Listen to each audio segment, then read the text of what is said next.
Uma boa tarde a todos. Diferente dos outros dias, hoje temos sol ainda. Estamos numa tarde. Como passaram o dia?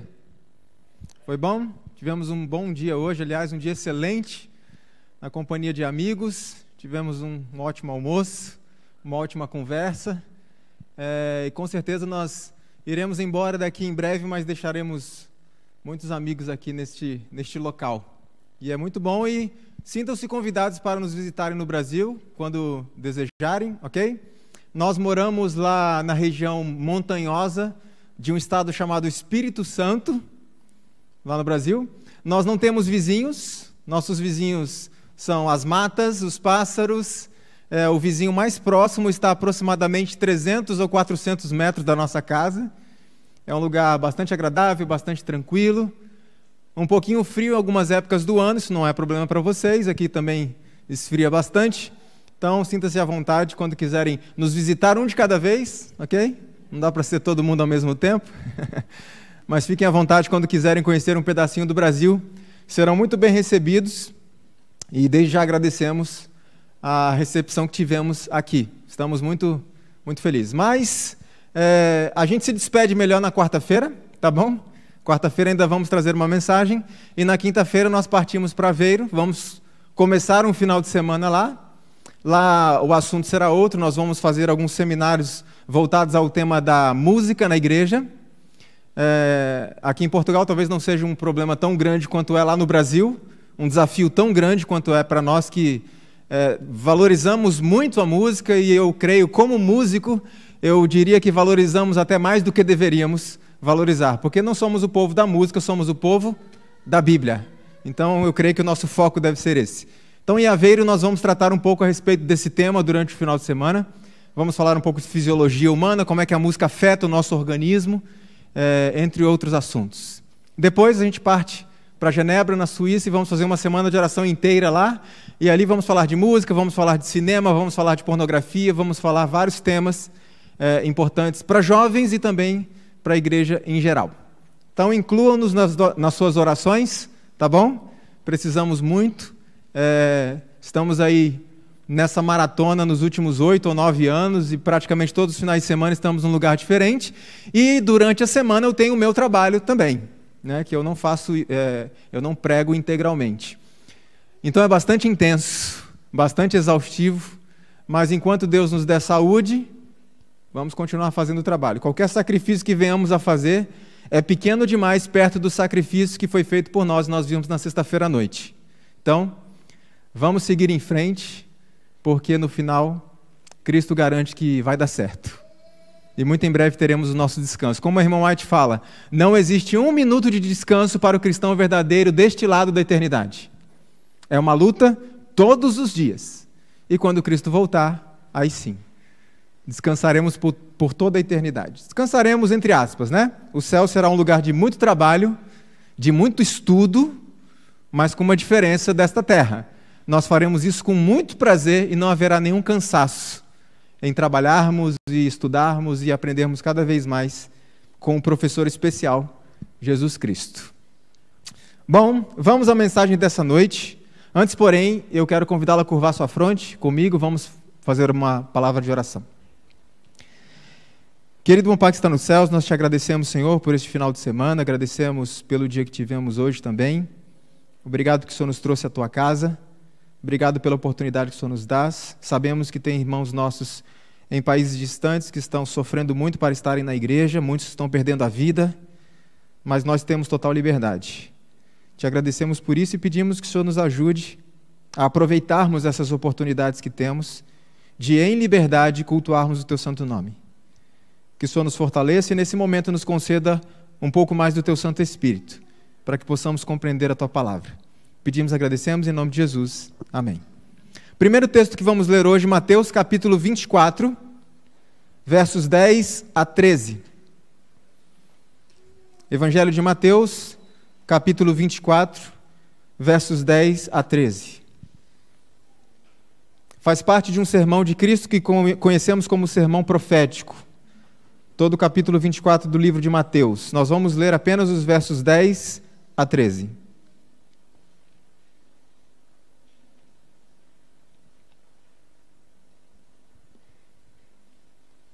Mateus, capítulo 24, versos 10 a 13. Diz assim o texto sagrado. São palavras do próprio Cristo. Nesse tempo, muitos se escandalizarão, trair-se-ão mutuamente e se odiarão uns aos outros. Surgirão muitos falsos profetas e enganarão a quantos? Enganarão a muitos. E por se multiplicar a iniquidade, o amor esfriará em quantas pessoas? Muitos, e algumas versões dizem quase todos. Verso 13. Mas aquele que perseverar até o fim, será salvo. Se o texto bíblico diz que aquele que perseverar até o fim, se a palavra é perseverança, significa que haverá uma guerra, certo? E nós teremos que perseverar diante desta guerra. Perseverar no quê? Dentro desse contexto, Cristo diz que surgirão muitos falsos profetas, haverá também em nosso meio falsos cristãos, e a pergunta que eu faço é, não precisa responder, apenas pense. Você, eu, sou um cristão? Essa é a primeira pergunta. Eu sou um cristão? A segunda pergunta é o seguinte, se você respondeu sim, eu sou um cristão, eu pergunto, como você sabe que é? Como é que eu posso testar isso?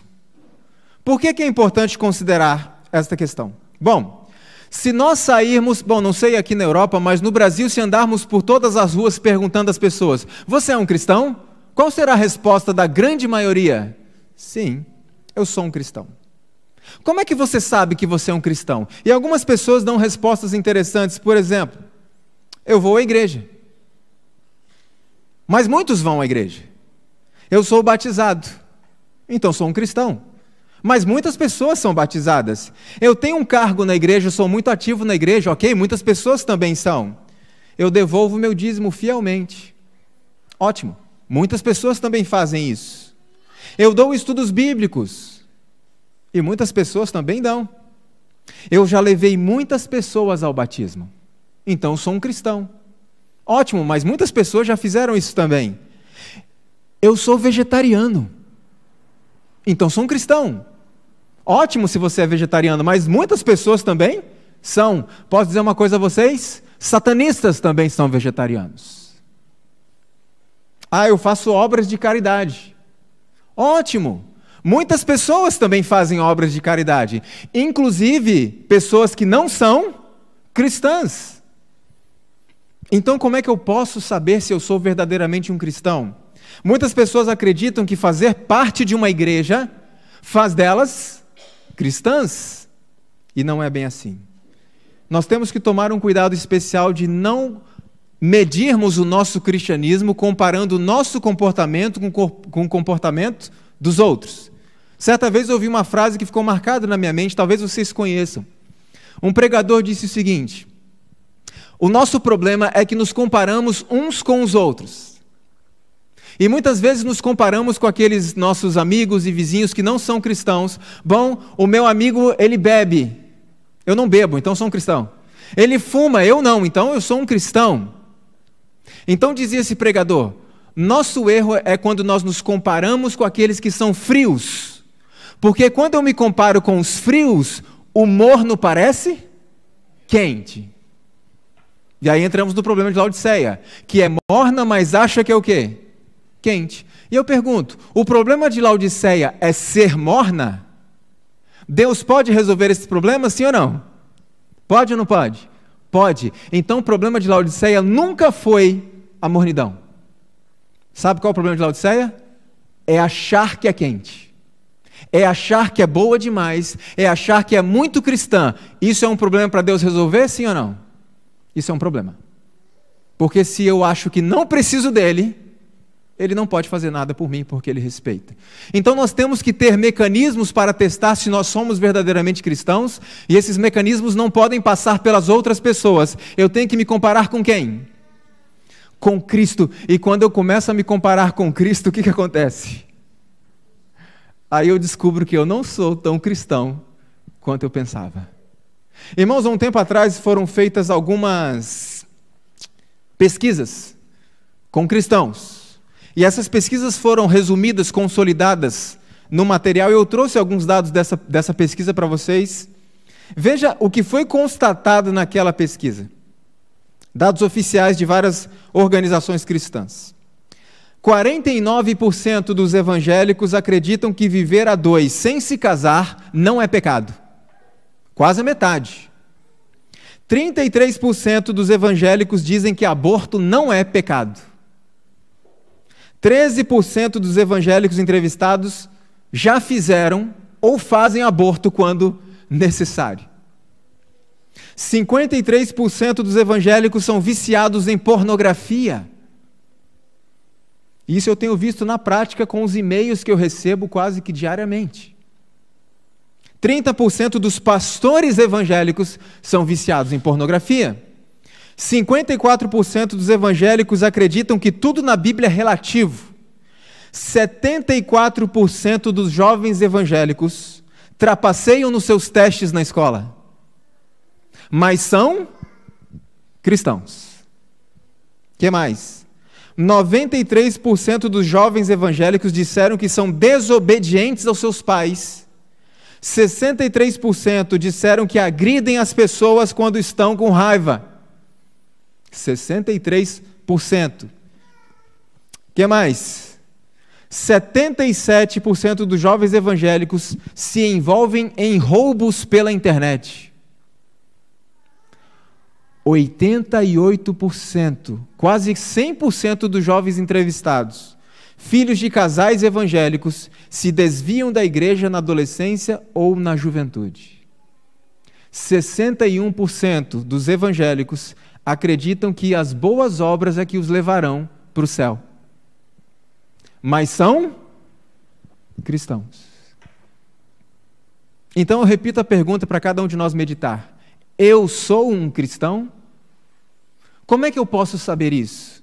Porque todas essas pessoas aqui se dizem cristãs. E veja que tipo de vida que levam. Ron Luce, um psicólogo, teólogo, que participou do Conselho Consultivo da Casa Branca para a problemática das drogas nos Estados Unidos, diante dos resultados dessas pesquisas, ele disse o seguinte: por incrível que pareça, aceitar a Jesus e fazer parte de uma igreja faz pouca ou nenhuma diferença na vida, nas atitudes e no comportamento das pessoas.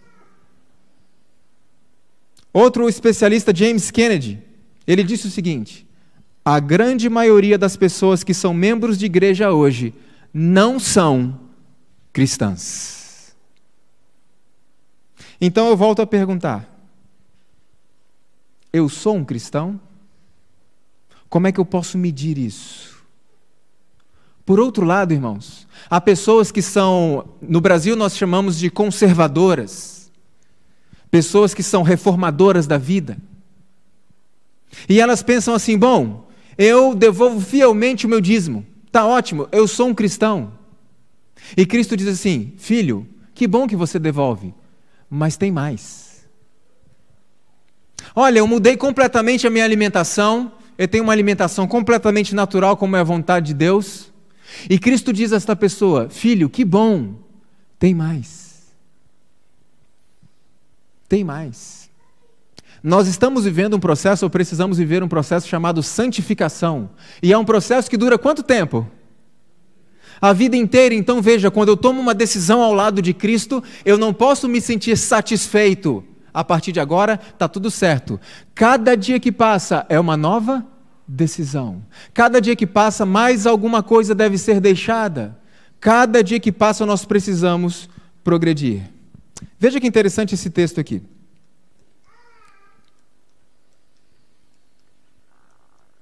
Muitos há que não percebem onde se encontram, pois são espiritualmente cegos. Por que são espiritualmente cegos? Veja esse outro texto. O apóstolo Paulo nos dá um conselho muito simples que diz assim: examinai o irmão da igreja, examinai o seu vizinho, examinai o pastor. É isso que está dizendo ali? Não. O apóstolo Paulo diz: examinai a vós mesmos, provai-vos a vós mesmos. Eu preciso provar a mim mesmo, dia após dia, para saber se eu estou na fé, se eu sou verdadeiramente um cristão. E eu pergunto, qual é a ferramenta que eu tenho em minhas mãos para provar a mim mesmo? A palavra de Deus. É com ela que eu preciso me comparar dia após dia, porque milhares de pessoas por aí dizem que são cristãs, mas não vivem como cristãos. Então eu preciso saber, eu sou um cristão? Eu estou no caminho certo, no caminho da santificação? E só existe um jeito de verificar isso. Veja, para compreender vossa condição, é necessário estudar a Bíblia e vigiar em oração. O que isso significa? Significa que a razão por que as pessoas não sabem que não são cristãs, acreditam que são cristãs, mas não sabem que não são, é porque não passam tempo fazendo o quê?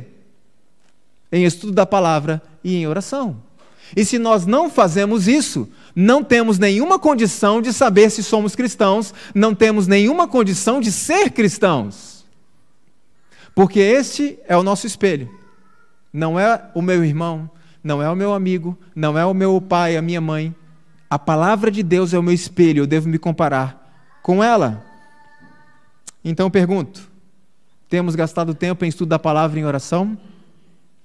Vamos abrir a Bíblia em Mateus capítulo 7, eu quero que você deixe marcado esse texto aí, porque nós vamos ver outros textos, mas esse será o texto base. Vamos voltar sempre para Mateus capítulo 7. É uma mensagem que Cristo fez há algum tempo, e nós vamos tirar algumas lições daqui. Deixe marcado, Mateus capítulo 7, vamos ler alguns versos. Mateus capítulo 7, a partir do verso 13. Mateus capítulo 7, verso 13 em diante.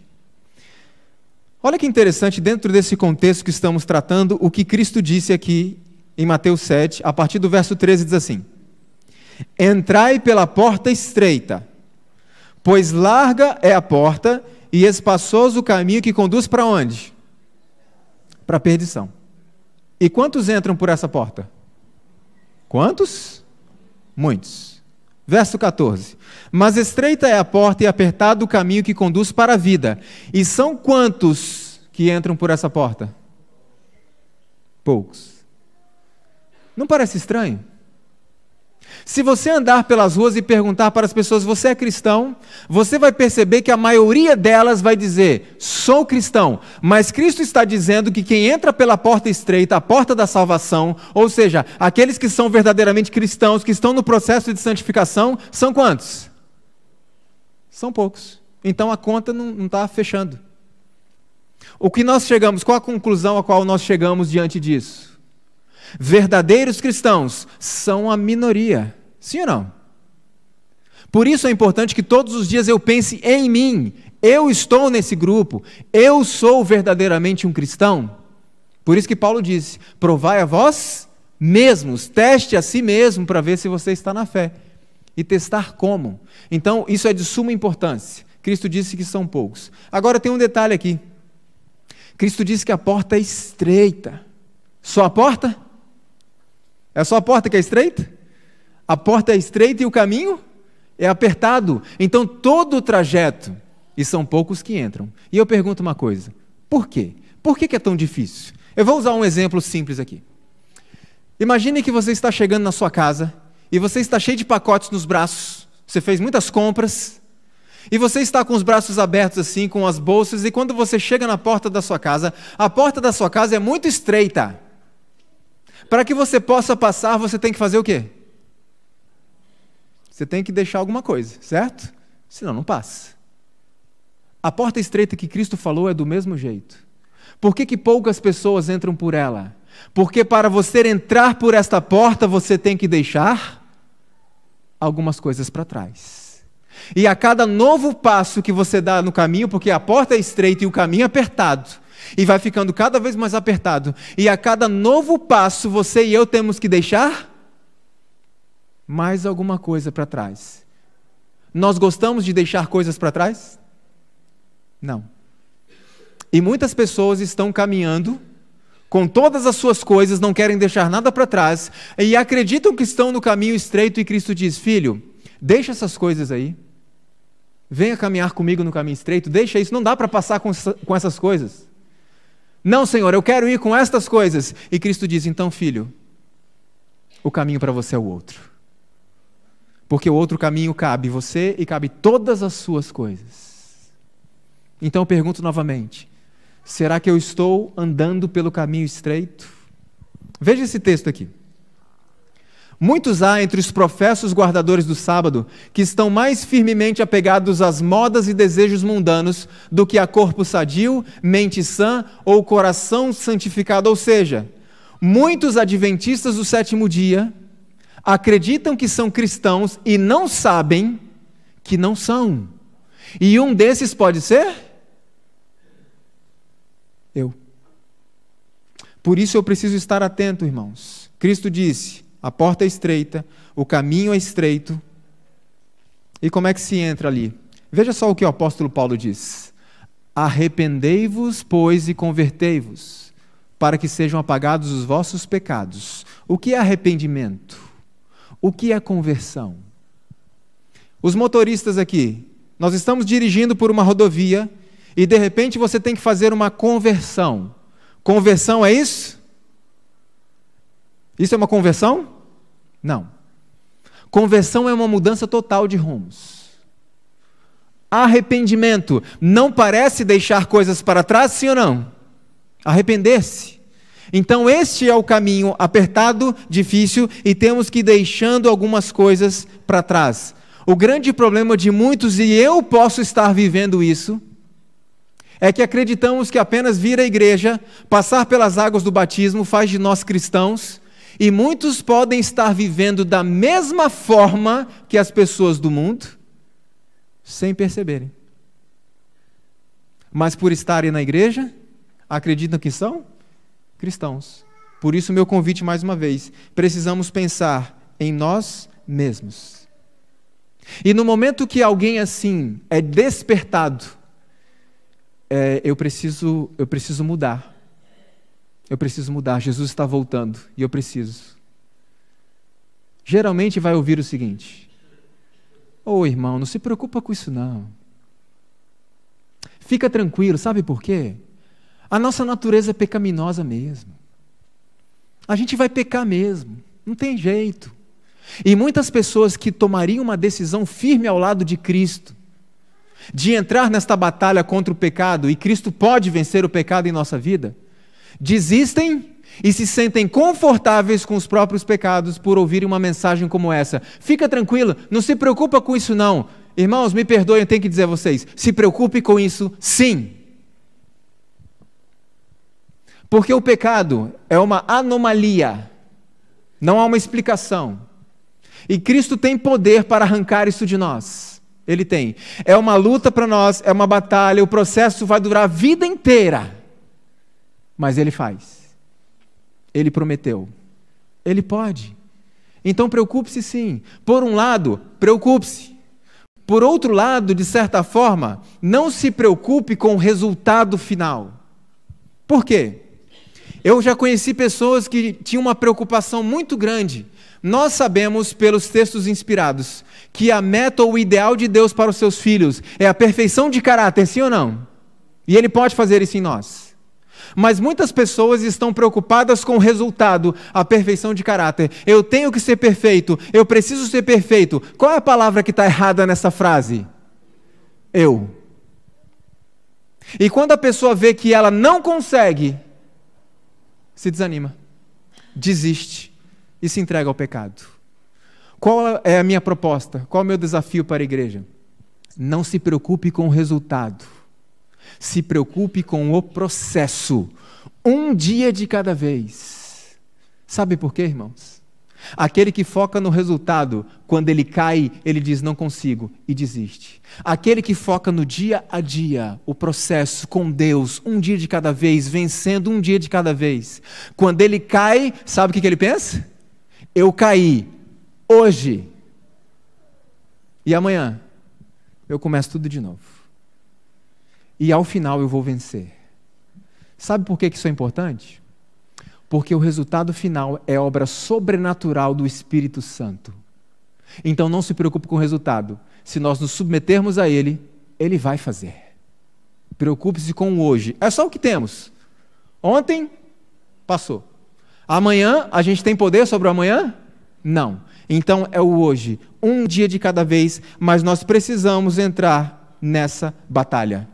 Veja o que mais a palavra de Deus diz. Amados, peço-vos como a peregrinos e forasteiros, que vos abstenhais das concupiscências carnais que combatem contra a alma. Eu acho esse texto muito interessante pelo seguinte. Se eu entrasse pela porta desta igreja, em determinado momento, ninguém sabia que nós estaríamos aqui, nada foi anunciado, a gente apenas iria chegar ali. Os irmãos iriam nos cumprimentar à porta e saberiam que nós não somos de Portugal? Saberiam? Sim ou não? Saberiam ou não? Que nós não somos daqui? Como que saberiam? Porque nós não falamos como vocês. Nós temos um jeito diferente de falar. Em alguns lugares, por exemplo, nós não nos vestimos como aquelas pessoas. Temos um jeito diferente de nos vestir.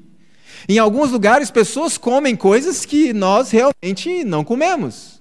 Um dia estávamos numa comunidade, uma igreja coreana, né? Coreana em São Paulo, e teve um almoço ali, e algumas coisas ali a gente realmente não conseguia comer. Nada que feria princípios da alimentação saudável, mas, por exemplo, doce de feijão. Eu realmente não bateu com o meu paladar. Então veja, nós entraríamos ali falando de uma forma diferente. E a palavra de Deus diz que neste mundo nós somos estrangeiros. Sabe o que significa, irmãos? Significa que as pessoas têm que olhar para nós e perceber que nós não somos daqui. Por quê? Porque nós não falamos como as pessoas deste mundo, nós não nos vestimos como as pessoas deste mundo, nós não nos alimentamos como as pessoas desse mundo, a nossa recreação é diferente das pessoas desse mundo, e eles percebem, eles não são daqui, eles são de outro país. Esse é o propósito de Deus para os seus filhos. E infelizmente em muitos lugares é praticamente impossível identificar a diferença entre um cristão e um não cristão. A única diferença é, um deles vai à igreja. E aí eu volto com a minha pergunta. Eu sou um cristão? Ou eu preciso rever algumas coisas? Veja esse texto da irmã White. Deus requer hoje de seu povo uma distinção tão grande do mundo, nos costumes, hábitos e princípios, como exigia de Israel antigamente. Como é que a gente consegue isso? Se fielmente seguirem os ensinos de sua palavra, existirá esta distinção. Não poderá ser de outra maneira. É simples ou não é? É simples. Agora, é fácil? Não. É uma luta diária. Nós lutamos contra quem? Contra nós mesmos. Contra a nossa natureza pecaminosa. É uma luta diária, todos os dias. Mas a vontade de Deus é essa. Caminho estreito, apertado. Veja outro texto da palavra de Deus. Não ameis o mundo, nem o que no mundo há. Se alguém ama o mundo, o amor do Pai não está nele. Não sabeis vós que a amizade do mundo é inimizade contra Deus? Portanto, qualquer que quiser ser amigo do mundo, constitui-se inimigo de Deus.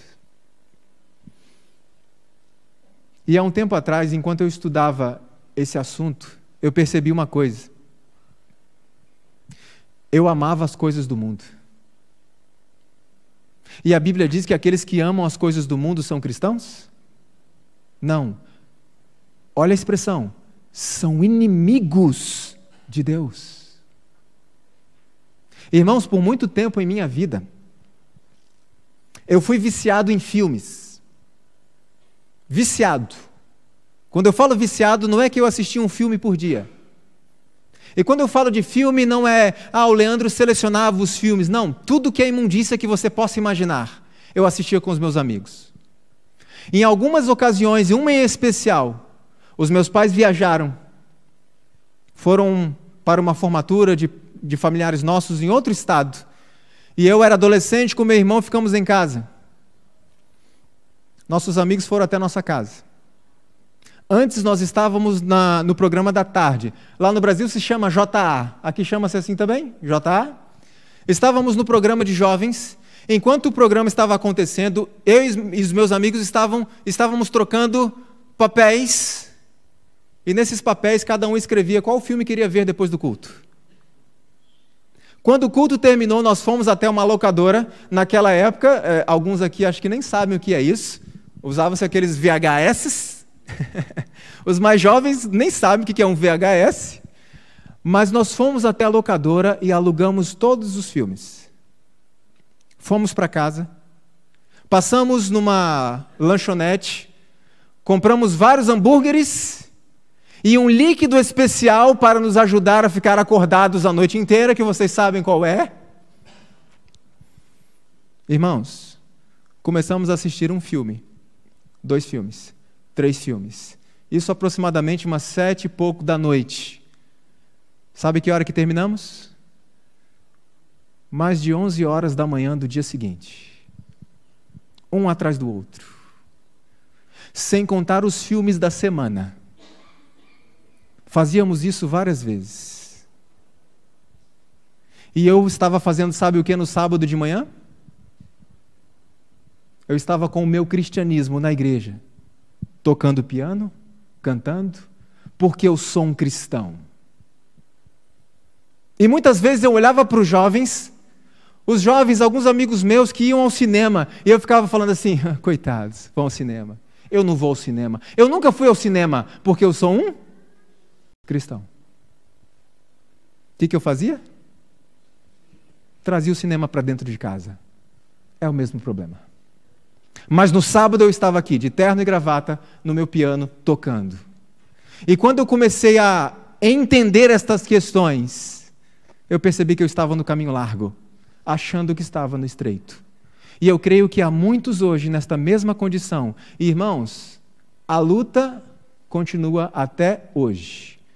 Assistimos? Não mais. Mas o desejo de assistir ainda continua? Até hoje. E um dia um irmão me mandou uma mensagem anônima e disse assim, irmão Leandro, eu estou completamente viciado nisso. Como é que você fez para vencer? Como é que você fez para parar de assistir isso? Eu falei, eu vou te dar uma dica infalível, que foi o que nós fizemos e paramos. Não assista mais. Irmãos, não tem fórmula mágica. É uma decisão que Deus espera. Não farei. Eu quero muito, mas eu não farei. Senhor, o resto é contigo. E eu sei que, em algum momento, Cristo vai arrancar isso do meu coração. Mas a decisão nós precisamos tomar. E eu percebi então, resumindo, que eu não era um cristão, porque eu amava as coisas do mundo. Irmãos, o que Cristo fez por mim, nós vimos na sexta-feira à noite. Satanás nunca fez. E nunca fará. E eu percebi que eu era muito mais amigo do diabo do que de Deus. Isso é forte? Muito forte. E eu tive que tomar algumas decisões. Agora veja isso daqui. Como é que a gente pode fazer isso? A conformidade com o mundo pode ser evitada pelo alimentar-se da palavra de Deus. E aí eu percebi outra coisa em minha vida. Quanto tempo eu estava passando com a palavra de Deus aberta, em estudo, em oração? Naquele tempo, sabe quanto tempo eu passava, irmãos? Nada. Leandro, mas nem a lição da escola sabatina? Ali 5 minutos? Nada. Você orava durante a semana, orava assim na hora de comer, na hora de dormir, quando lembrava. Sem alimento espiritual, não tem como evitar a conformidade com o mundo, porque Cristo disse que sem mim, nada podeis fazer. Então pense, quanto tempo você está passando com a Bíblia e em oração todos os dias? Sem isso, não tem como vencer. Vocês estão em Mateus 7 ainda, aberto aí? Vamos voltar aí o texto base. Agora nós vamos ler o verso 15. Veja o que diz ali. Acautelai-vos, porém, dos falsos profetas, que vêm até vós disfarçados em ovelhas, mas interiormente são o quê? lobos devoradores. E eu pergunto, o que é um falso profeta? Alguns podem dizer assim, bom, o falso profeta é aquele que prega heresias, aquele que prega, né, o erro, aquele, de repente, que mistura a verdade com o erro. Lembre-se de uma coisa importante, a Bíblia nos diz para tomarmos cuidado com o vinho de Babilônia, certo? Certo? Vinho. Vamos pensar no vinho. O vinho só tem coisas ruins em sua composição? Ou tem coisa boa? Qual é a coisa boa? O sumo, né? O sumo da uva. Então veja, o vinho de Babilônia não é o engano, apenas o engano. O vinho de Babilônia é misturar a verdade com o erro. O que é bom com o que é ruim. Quando você mistura o que é bom com o que é ruim, vira o quê? Tudo ruim. Estraga tudo. Então veja, o falso profeta, ele prega mentiras? Sim. Ele mistura a verdade com a mentira? Principalmente. Mas tem um terceiro ponto que a gente não atenta muitas vezes. O falso profeta nunca vai tirar você da sua zona de conforto. O falso profeta nunca fará uma pregação como essa. O falso profeta vai dizer, fiquem tranquilos, todos somos cristãos e vamos para o céu. Jesus está vindo, amém? E muitas pessoas dizem, amém, venha Senhor Jesus. E não percebem que se Jesus viesse hoje, não iria com ele. O falso profeta vai te manter feliz, alegre, balançando as mãos, batendo palmas, cantando. Mas o falso profeta nunca vai convidá-lo a avaliar a sua vida. Nunca vai chamar você ao arrependimento. Esse é o pior tipo de falso profeta. Ele fará a sua igreja parecer mais como um show de música, um palco de teatro, do que como um local de estudo da palavra e preparo para a guerra espiritual. Esse é o pior tipo de falso profeta. Cristo diz, cuidado com os falsos profetas. Quantos aqui são pais e mães? Quantos têm filhos aqui? Vocês já tiveram que disciplinar os filhos alguma vez? Vocês fizeram isso por ódio, porque não gostam deles? Ou é o contrário? Assim é Cristo. Por isso que ele diz, eu repreendo a todos quantos eu amo. O falso profeta não vai fazer isso. Então tenha cuidado com o falso profeta. Verso 16 em diante diz assim, olha o segredo aqui, como é que eu posso saber se eu sou verdadeiramente um cristão? Jesus responde, pelos seus frutos os conhecereis. Colhem-se uvas dos espinheiros ou figos dos abrolhos? Do mesmo modo toda árvore boa produz frutos bons, e toda árvore má produz frutos maus. Não pode a árvore boa produzir maus frutos, nem a árvore má produzir frutos bons. Então veja, muitos se dizem cristãos e não percebem que não são. Como é que eu posso testar isso, se eu sou verdadeiramente um cristão? Jesus disse, pelos meus frutos. E aí existe uma certa confusão hoje. Alguns podem pensar assim, bom, os meus frutos são bons. Ah é? Quais são os seus frutos? Bom, eu levei muitas pessoas ao batismo. Isso é um fruto do meu trabalho. Eu faço obras de caridade. Todos os finais de semana eu faço doação de sangue, levo cestas básicas para os pobres. São frutos. Eu faço tudo direitinho na minha vida, tudo certinho. Minha alimentação, meu vestuário, minha recreação, faço tudo direitinho. Olha que frutos bons minha vida está dando. Irmãos, eu pergunto uma coisa. Cristo estava se referindo a esse tipo de fruto? Não. Sabe por quê? Porque a Bíblia diz que quando Jesus voltar, muitos dirão a ele o seguinte, Senhor, Senhor, em teu nome eu fiz isso, isso e isso. Em teu nome eu até curei pessoas e expulsei demônios. São pessoas muito ativas, sim ou não, na igreja? E Cristo vai responder o que para elas? Não, olha que palavra forte. Não vos conheço. Então veja que a essência da vida cristã não é trabalhar para Cristo, mas é o quê?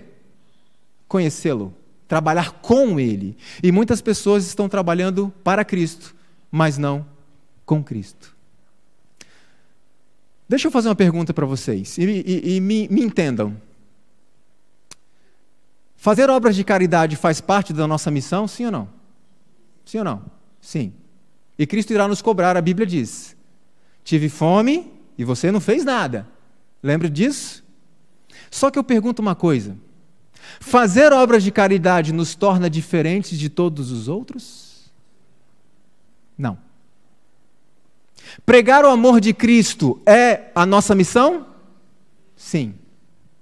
Mas pregar o amor de Cristo nos torna diferentes de todos os outros? Não.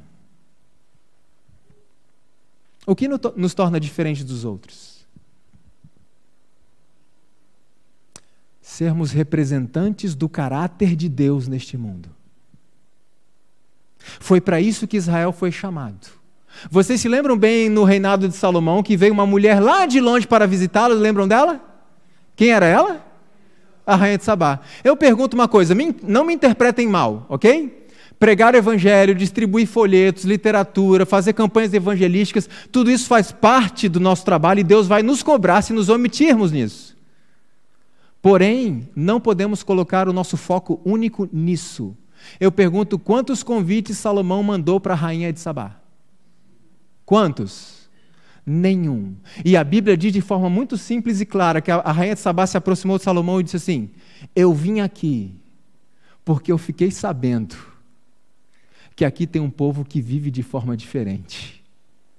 E ela veio lá de longe para conhecer esse povo. Lembre-se de uma coisa, nós temos duas missões, a principal e a secundária. A principal não é pregar o evangelho.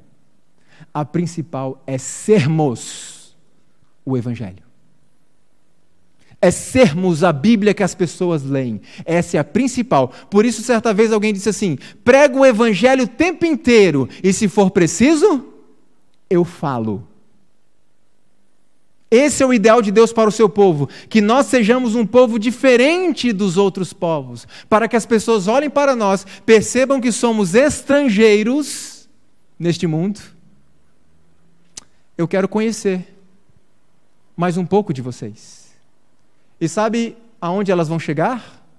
Elas vão descobrir que somos assim porque há um Deus que nos transformou. Sabe o que elas vão querer? Ser transformadas também. Porque, irmãos, nós não podemos oferecer transformação às pessoas lá fora se nós mesmos não fomos transformados. Não é possível dar aquilo que nós não temos. Então precisamos permitir. E agora eu vou tocar num ponto muito importante. Por quê? Eu pergunto uma coisa. Vegetarianismo é a vontade de Deus para o seu povo? Sim ou não? Sim, todos nós sabemos disso.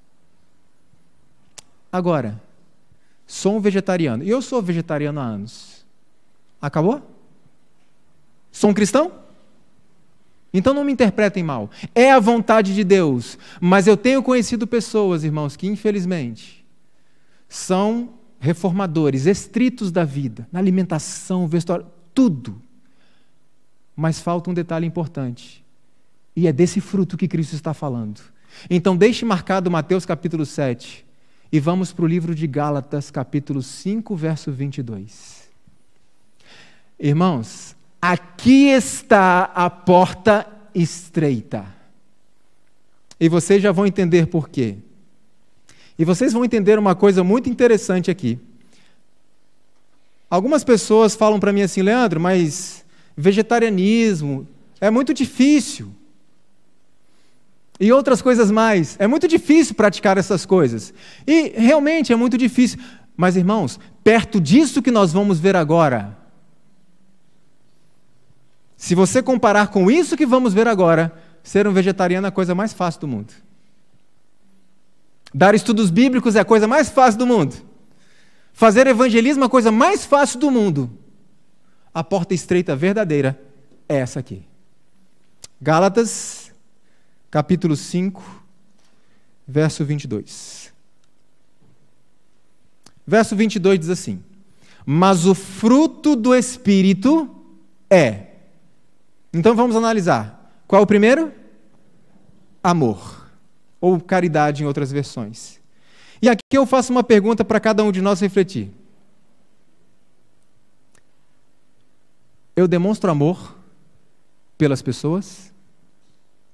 Não reparem eu citar muito essa questão do vegetarianismo, eu só peguei como exemplo, tá bom, irmãos? Tem várias outras coisas. Reforma de saúde não é só alimentação, tem várias outras coisas. Eu só tomei como um exemplo para a gente poder fazer, a título de comparação, e aí nós podemos comparar com outras coisas. Eu pergunto, você é um vegetariano? Sim, eu sou um vegetariano. Mas como você trata o seu cônjuge, a sua esposa? Como você trata o seu marido? Você demonstra amor? Como você trata os seus filhos? Como é que você trata os seus pais? Porque eu tenho conhecido vegetarianos que não têm amor nenhum. Adianta? Não. E aí um outro grupo diz assim, tá vendo lá, é vegetariano e olha como é que trata a esposa. Então, aí partem para o outro extremo. É a vontade de Deus que façamos isso? É, como outras coisas. Mas o que Deus quer transformar em essência é o nosso coração, não é o nosso exterior. Então eu pergunto, nós temos demonstrado amor uns pelos outros? Eu tenho conhecido reformadores grosseiros, mal educados, intolerantes, mas são cristãos. Qual é o segundo fruto que aparece aqui? Algumas versões gozo, outras versões alegria. E aí eu pergunto isso também. Você é alegre? Eu tenho conhecido cristãos que não têm nenhuma alegria de viver, que são pessoas que quando chegam num ambiente, o ambiente fica, como nós dizemos no Brasil, carregado. Você é uma pessoa alegre? É uma pessoa cuja presença traz paz, traz alegria? As pessoas gostam de estar com você? Qual é o próximo fruto aí? Qual? Paz. Você tem paz no coração? Eu vou além. Você e eu somos promotores da paz ou causadores de intrigas entre irmãos? Irmãos, deixa eu dizer uma coisa muito séria. Isso é uma luta para todos nós, para mim, para vocês, todos nós somos pecadores. Nunca, jamais, fale de uma pessoa algo que você não falaria na presença dela. Ou que você não gostaria que ela soubesse que você disse isso dela. Então eu pergunto de novo, nós somos promotores da paz ou somos causadores de intriga entre irmãos? Gostamos de falar uns dos outros, falar mal uns dos outros. Você quer falar algo de uma pessoa na ausência dela? Fale bem. Irmãos, não tem coisa melhor do que saber que alguém falou bem de você, sim ou não? Se não temos nada de bom a dizer de alguém, não dizemos nada. E quando temos a oportunidade, podemos conversar em particular com esta pessoa. Essa é a vontade de Deus. A gente só começou. Eu pergunto, é fácil isso daqui? É fácil? Vocês entendem agora porque dar estudo bíblico, ser líder de igreja, doar sangue e etc., ser vegetariano, é fácil perto disso aqui? E é por isso que muitas pessoas vão dizer para Cristo, olha quanta coisa eu fiz, e Cristo vai falar, não sei quem vocês são. Agora o interessante é que o texto bíblico diz, nunca vos conheci. Lembra? Nunca. Por que se nunca? Nós já vamos ver. Qual é o próximo fruto que aparece aqui? Longanimidade. Me dá um sinônimo de longanimidade. Outra palavra mais simples. Paciência. Eu sou paciente? Ou eu me irrito facilmente? Sabe qual é o melhor lugar para testarmos a nossa paciência? Bom, aqui eu não sei, mas no Brasil é um ótimo teste para a paciência de uma pessoa. Chama-se trânsito. Muitas vezes, principalmente nós homens, quando sentamos no banco do carro para dirigir, a gente se transforma. Se alguém buzina, diz buzina aqui? Se alguém buzina para nós, parece que é o fim do mundo. Então eu pergunto novamente, eu sou paciente, principalmente com o irmão que cai, com o irmão que me ofende? Lembra de sexta-feira à noite? Ou de ontem à noite? Judas levou Cristo à morte Cristo sabia disso e mesmo assim fez o quê? Lavou os pés. Eu sou uma pessoa paciente. Qual o próximo fruto? Benignidade. Vamos adiantar porque está aí dentro do mesmo contexto. Benignidade e bondade. Eu sou uma pessoa bondosa. Tenho agido com bondade com as pessoas. Irmãos, tenho conhecido cristãos tão mal educados, tão presunçosos, arrogantes. Eu sou uma pessoa bondosa, procuro tratar bem as pessoas. Qual o próximo fruto? Fidelidade. Eu acredito que essa fidelidade aqui, em essência, é a fidelidade a Deus. Eu sou fiel a Deus, mas eu gostaria de ir um pouco além. Fidelidade. Quando eu ouço essa palavra fidelidade, automaticamente eu lembro, sabe de quem? Da minha esposa. Então eu pergunto o seguinte: você é fiel ao seu cônjuge? Cônjuge? Você é fiel ao seu cônjuge? Alguns podem dizer assim: sim, Leandro, eu sou estritamente fiel ao meu cônjuge. Eu nunca o traí, eu nunca adulterei, nunca fiz nada disso, então eu vou um pouco além. Cristo certa vez disse assim: ouvistes o que foi dito aos antigos, não adulterarás. Eu, porém, vos digo que se alguém olhar, atentar para uma mulher com pensamento impuro, no seu coração, o que aconteceu? Já adulterou. Então eu pergunto, homens em especial, quando você vê uma mulher na rua, vestida de forma inapropriada ou não vestida, você controla os seus olhos ou seus olhos te controlam? Fidelidade. Vocês entendem qual é o caminho apertado, sim ou não? Isso é um assunto que poderia falar por 3 ou 4 horas.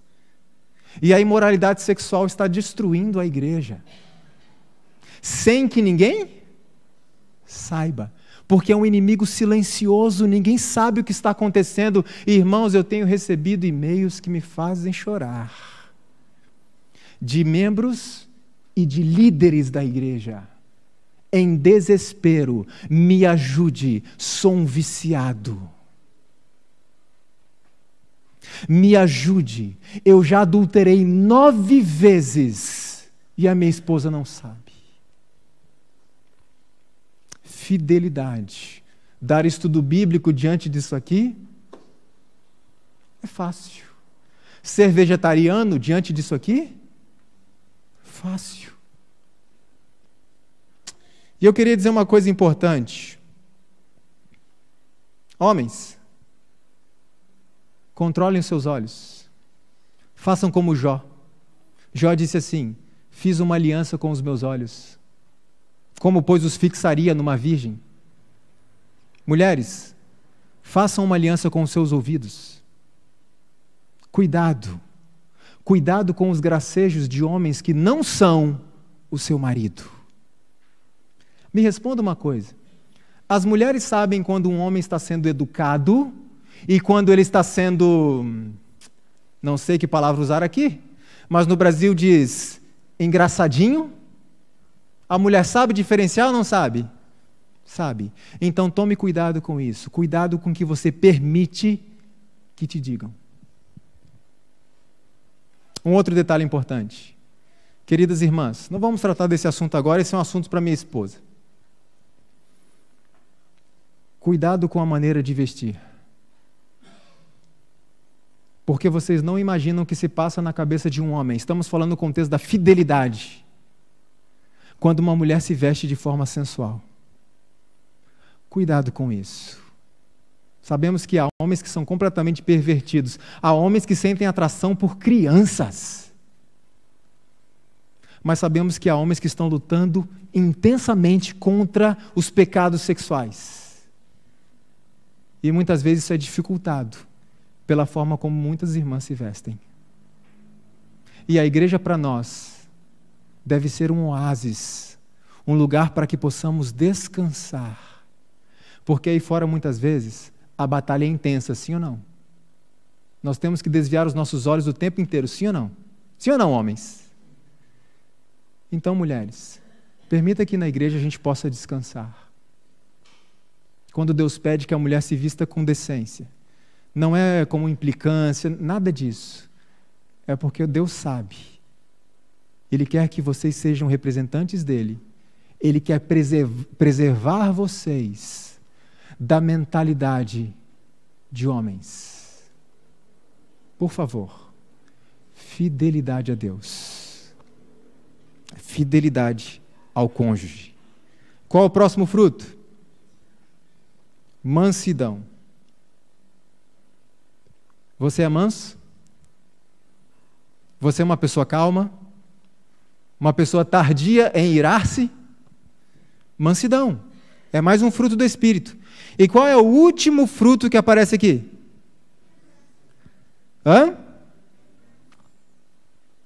Domínio próprio. Temperança? Domínio próprio. É fácil ter domínio próprio? O que é domínio próprio? É isso aqui. Eu quero fazer, mas eu não faço, porque eu sei que não é a vontade de Deus. Isso é domínio próprio. E eu pergunto, eu tenho domínio próprio ou eu sou escravizado pelos meus desejos? Eu faço aquilo que eu quero. Veja quais são os frutos que Cristo quer implantar no nosso coração. Por isso eu repito, irmãos, diante disso aqui, é fácil ser vegetariano. É fácil abandonar filmes de Hollywood. É fácil. Esse é o caminho estreito. Essa é a guerra. A mudança do nosso caráter. Olha isso daqui. Pode haver notáveis defeitos no caráter de um indivíduo. Contudo, quando ele se torna um verdadeiro discípulo de Cristo, o poder da graça divina faz dele uma nova criatura. O amor de Cristo o transforma e santifica. Mas quando as pessoas professam ser cristãs e sua religião não faz que sejam melhores homens e mulheres em todas as relações da vida, representações vivas de Cristo aonde? No temperamento e no caráter, não são de Cristo. E aí eu pergunto, mudar o meu temperamento é fácil? É fácil? Não.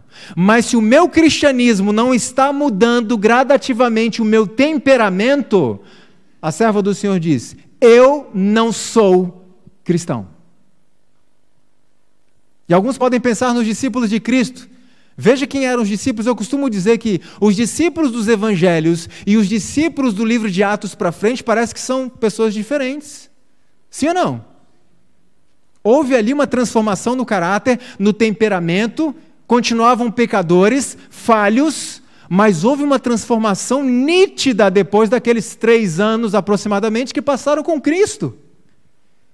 E muitas vezes eu estou na igreja, eu sou um cristão há tantas décadas e o meu temperamento não muda. Continuo agressivo, intolerante, impaciente. E é essa transformação que Cristo quer fazer em nossa vida, em essência, muito mais do que transformações exteriores. E pela dificuldade de praticar isso, irmãos, é que muitas vezes eu me apego às reformas exteriores. Cristo quer que façamos as reformas exteriores, mas em essência, esse é o caminho estreito. Eu vou usar um exemplo aqui, simples, para a gente compreender melhor, de uma forma mais didática. Imagine que estava perto das 18 horas, às 6 da tarde, e o Leandro não apareceu. 6h10, o Leandro não apareceu. O irmão Rubem já está preocupado.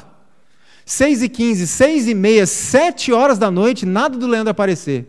7h10, o Leandro aparece ali, correndo, desesperado. E ele entra aqui na igreja e o Rubem fala, vai pregar. E eu chego aqui à frente, pego o microfone e falo assim, irmãos, me perdoem pelo meu atraso. Sabe o que aconteceu? Eu estava na Avenida X e o meu carro furou o pneu. Eu então desci do carro e naquele desespero por causa do horário, eu fui pegar o step, é step que fala aqui? O pneu que substitui? Aquilo ali. Eu fui pegar então o step e eu fui trocar o pneu do meu carro, mas eu estava tão desesperado por causa do horário que o pneu caiu da minha mão e foi rolando para o meio da avenida. E eu fui atrás do pneu para pegá-lo e eu não prestei atenção porque eu estava muito atordoado. E quando eu fui pegar o pneu, eu olhei para o lado, vi um caminhão a 90 km por hora e me atingiu em cheio. Por isso que eu me atrasei. Vocês me perdoam? Eu pergunto, o que vocês pensariam de mim? É sério que você foi atropelado por um caminhão a 90 por hora? A 90 por hora? É verdade. Por que vocês iriam dar risada de mim? Bom, o Leandro de duas, uma. Ou ele é louco, ou ele é mentiroso. Por quê? Porque é impossível você ter um encontro com um caminhão a 90 por hora e continuar do mesmo jeito. Nem amassou. Pois bem, quem é mais poderoso? Um caminhão ou Cristo? E como pode, muitas vezes, eu dizer, eu tenho um encontro verdadeiro com Cristo todos os dias, e continuo do mesmo jeito? De duas, uma. Ou eu sou louco, ou eu sou mentiroso. E Cristo diz assim, filho, você encontra espinhos num pé de uva? E essa semana nós tivemos o prazer de comer uva do pé. Nunca fizemos isso na vida. Foi uma experiência, assim, parece pouco, porque para vocês deve ser comum. Mas para nós, no Brasil, onde a uva é muito cara, foi excelente pegar a uva, comer à vontade. E todos sabemos, não precisa ser um grande agricultor para saber que pé de uva não tem espinho, certo? E Cristo responderia, disseste bem. Não tem espinho em pé de uva. Significa que, se alguém diz que viu um espinho no pé de uva, ou ele é louco, ou ele está mentindo. Então Cristo diria, Leandro, muito bem, da mesma forma, se alguém diz que está em mim, e sua vida continua dando espinhos, de duas uma, ou essa pessoa é louca, ou ela está mentindo.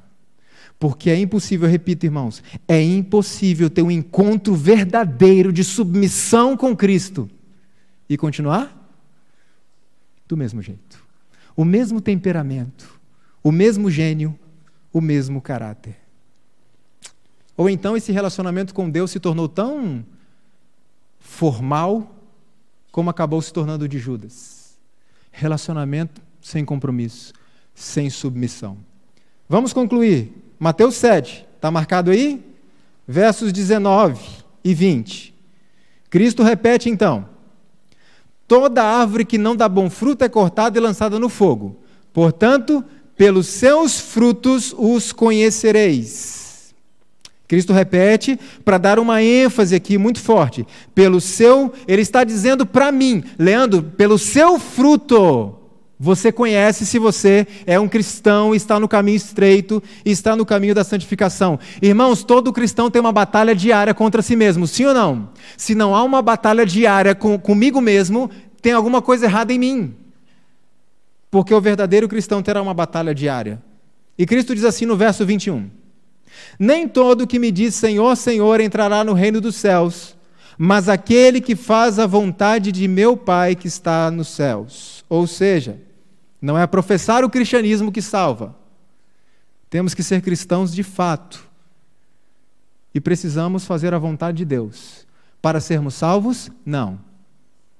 Como gratidão, porque nós já fomos salvos. Lembre-se que o povo de Israel recebeu os 10 mandamentos, né? Foi recordado porque os 10 mandamentos já existiam. Antes ou depois de saírem do Egito? Deus deu sua lei antes ou depois de tirá-los do Egito?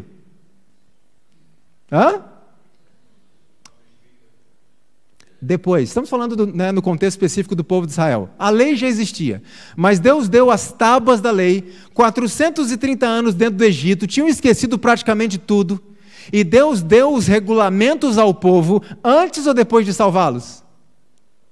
Depois. Primeiro tirou o povo do Egito, e depois os instruiu. E o povo deveria fazer a vontade de Deus como uma forma de agradecer a salvação que foi concedida. E essa é a intenção de Deus para nós hoje. Paramos no verso 21. Vamos para o verso 22.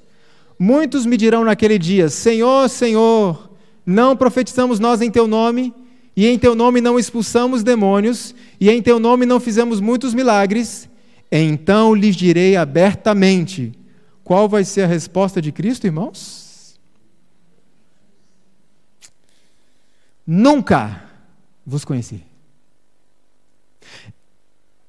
E essas palavras de Cristo me perturbaram por muito tempo, porque ele está usando uma palavra muito forte. Ele não está dizendo: olha, não reconheço mais você. Ele está dizendo: eu nunca te conheci. E aquilo me intrigou. Então me deparei novamente com Ezequiel capítulo 33, e eu percebi uma coisa. Ali está sendo dito o seguinte: que se o justo se desviar do seu caminho, as obras de justiça que ele fez não serão lembradas. É como se eles nunca tivessem praticado bem. Por isso que Cristo disse: eu nunca conheci vocês. Mas em contrapartida, irmãos, quando o ímpio deixa o seu caminho e passa a praticar a justiça, todo o mal que ele fez não será lembrado. É como se ele nunca tivesse pecado na vida. Amém por isso. Então Cristo está dizendo: faça a minha vontade. Não é todo que diz Senhor, Senhor. Não é trabalhar para mim. Eu quero que você trabalhe comigo, em comunhão diária, estudo da Bíblia, oração. Os próprios demônios creem que há um só Deus. Só que eu fico preocupado porque eu percebi que na minha vida, muitas vezes, os demônios estavam melhores do que eu. Porque a Bíblia diz que os demônios creem e estremecem. E eu percebi que eu nem estremecia mais diante da santidade de Deus. Percebi que eles estavam melhores do que eu. E eu percebi que eu precisava de uma mudança na minha vida, da forma mais urgente possível. Concluindo, verso 24 em diante. Diz assim: portanto, todo aquele que ouve estas minhas palavras e as pratica, será semelhante ao homem prudente que edificou sua casa sobre a rocha. Desceu a chuva, transbordaram os rios, sopraram os ventos e deram contra aquela casa. Contudo, ela não caiu, porque estava edificada sobre a rocha. Aquele que ouve estas minhas palavras, mas não as cumpre, será comparado ao homem insensato, que edificou sua casa sobre a areia. Desceu a chuva, transbordaram os rios, sopraram os ventos e deram contra aquela casa, e ela caiu. E foi uma queda qualquer? Não. E foi grande a sua queda. Alguns podem pensar aqui que Cristo está falando de dois tipos de cristãos. Um cristão que é superficial, só de aparência, e o outro cristão que é verdadeiro. Não, Cristo não está falando isso. Cristo está falando de um que é cristão e outro que parece, mas não é. Então, diante desse quadro, eu pergunto: estou construindo meu casamento sobre a rocha da palavra de Deus? Estou educando os meus filhos sobre a palavra de Deus? Estou administrando o meu dinheiro baseado na palavra de Deus? Estou me alimentando, me vestindo, me recreando baseado na palavra de Deus? Estou me separando das coisas do mundo conforme me pede a palavra de Deus? Preste atenção nesse texto aqui. Eu não vou projetá-lo. Mensagens aos Jovens, página 126. Os que viajam pelo caminho estreito conversam a respeito da alegria e felicidade que terão no fim da viagem. Quando? No fim. Porque no mundo tereis aflições. Temos alegrias, muitas alegrias, mas teremos aflições. Alegria plena só no fim. Ela diz mais: eles não se vestem como a multidão do caminho largo, eles não falam como eles não agem como eles, são estrangeiros. Um modelo lhes foi dado, Cristo. Na estrada larga, todos estão preocupados com sua pessoa, suas vestes, seus prazeres, dão-se livremente à diversão e não pensam na destruição certa no fim do caminho. Vi muitos viajando pela estrada larga, os quais tinham sobre si escritas estas palavras: morto para o mundo. Vocês entenderam? As pessoas estavam escritas sobre elas assim, morto para o mundo, e estavam andando aonde? No caminho largo. Diz mais, mas elas pareciam iguais a todas aquelas pessoas frívolas que em redor se achavam. Sua conversa era perfeitamente igual à daqueles que se encontravam em redor. Estavam no caminho largo e, no entanto, professavam pertencer ao número dos que viajavam no caminho estreito. Os que estavam ao redor deles diziam: não há distinção entre nós, somos iguais, vestimos, falamos, procedemos da mesma maneira. Foi-me mostrada a conformidade de alguns professos observadores do sábado para com o mundo. Vi que era uma desgraça a sua profissão, uma desgraça a causa de Deus.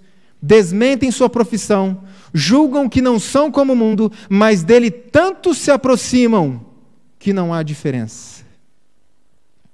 Tais pessoas não terão desculpas. Eu vi que as palavras, o vestuário, as ações devem falar em favor de Deus. Se alguém deseja que sua influência fale em favor da verdade, então viva segundo a verdade. Hoje existe uma tendência no meio religioso em geral que é assim: se eu quero alcançar o mundano, eu tenho que me parecer um pouco com ele, para quebrar preconceitos. Sabe qual é o conselho de Deus? Eu vou compartilhar um texto com vocês. Veja, se quiserem exercer verdadeira e salvadora influência, vivam segundo sua profissão de fé, mostrem essa fé pelas obras de justiça e tornem como? Grande a distinção entre os cristãos e o mundo. Então o homem diz: nós precisamos nos parecer um pouco com eles para quebrar os preconceitos. E assim vamos exercer influência sobre eles. E Deus diz: não, para que vocês possam exercer uma influência que seja salvadora. Sabe o que vocês têm que fazer, filhos? Ser diferentes. Você acha que funciona essa estratégia, sim ou não? Foi o próprio Deus que escolheu. Com certeza funciona. Irmãos, pode ser que haja alguém aqui que esteja ainda brincando com o pecado. Pode ser que tenha alguém aqui que está em luta contra o pecado. Aliás, eu acredito que todos nós estamos. Sim ou não? Todos nós. Eu tenho que te dizer uma coisa. Na verdade, eu vou repetir. Não desiste. Tudo isso que eu falei nessa noite pode parecer forte demais, mas eu faço com muito amor que eu tenho por vocês. O apóstolo Paulo diz que quem disciplina é pai. E se não recebemos a disciplina do Senhor, nós somos bastardos, não somos filhos. Eu amo muito essa igreja. Eu me preocupo com ela. Eu nasci nessa igreja. E pela graça de Deus, eu desejo estar nesta igreja quando Jesus voltar. Mas nós não queremos estar no céu sozinhos. Estamos na mesma batalha e todos os dias nós temos que provar a nós mesmos. E, irmãos, entenda uma coisa. Você pode pensar, para o Leandro é fácil dizer, não é fácil. Sabe por quê? Porque o julgamento para mim não será igual o julgamento para vocês. Porque aqueles que sobem a este local para trazer a palavra de Deus serão julgados com maior severidade do que aqueles que estão sentados ouvindo. Por isso Paulo disse: eu tenho que cuidar para que pregando aos outros eu mesmo não seja reprovado. Então, se a batalha é difícil para vocês, lembre-se, para mim, para o Rubem, para o pastor e outras pessoas que fazem esse tipo de trabalho, é mais difícil ainda. Porque seremos cobrados com maior severidade. Mas vamos perseverar até o fim. Eu quero compartilhar um texto bíblico aqui com os irmãos, mais um. Porque o Senhor corrige o que ama, e açoita qualquer que recebe por filho. Se suportais a correção, Deus vos trata como filhos, porque que filho há a quem o pai não corrija? Vamos fazer um acordo aqui? Cada um pensa em si mesmo. E a partir de hoje, vamos entrar nessa batalha de transformação do caráter, do gênio, do temperamento. Vamos entrar nessa batalha. Não vai ser fácil, e cada vez mais difícil. Mas eu tenho certeza de uma coisa, e não sou eu que dou a certeza. Cristo deu a certeza. Ele disse, a porta é estreita, o caminho é apertado, mas no final, o que haverá? Salvação. Irmãos, e quando esse dia chegar, nós vamos poder olhar para trás e dizer, irmão, deu certo. Foi difícil, mas deu certo. Estamos aqui. Pelo sangue precioso de Cristo, fomos lavados, estamos aqui. Quando Cristo voltar, nós poderemos nos encontrar lá, se não nos encontrarmos novamente aqui. E dizer um ao outro, Daniela, conseguimos. Foi muito difícil, mas nós conseguimos. Nós, entre aspas, Cristo conseguiu em nossa vida. Irmão Eliseu, deu certo. Eu sei que foi difícil. Foi difícil para você, foi difícil para mim. Mas deu certo, estamos aqui. Conseguimos. Amém. Louvado seja o Senhor. Irmãos, quando esse dia chegar, nós olharemos para trás e perceberemos que as provas desta vida foram muito fáceis, pequenas.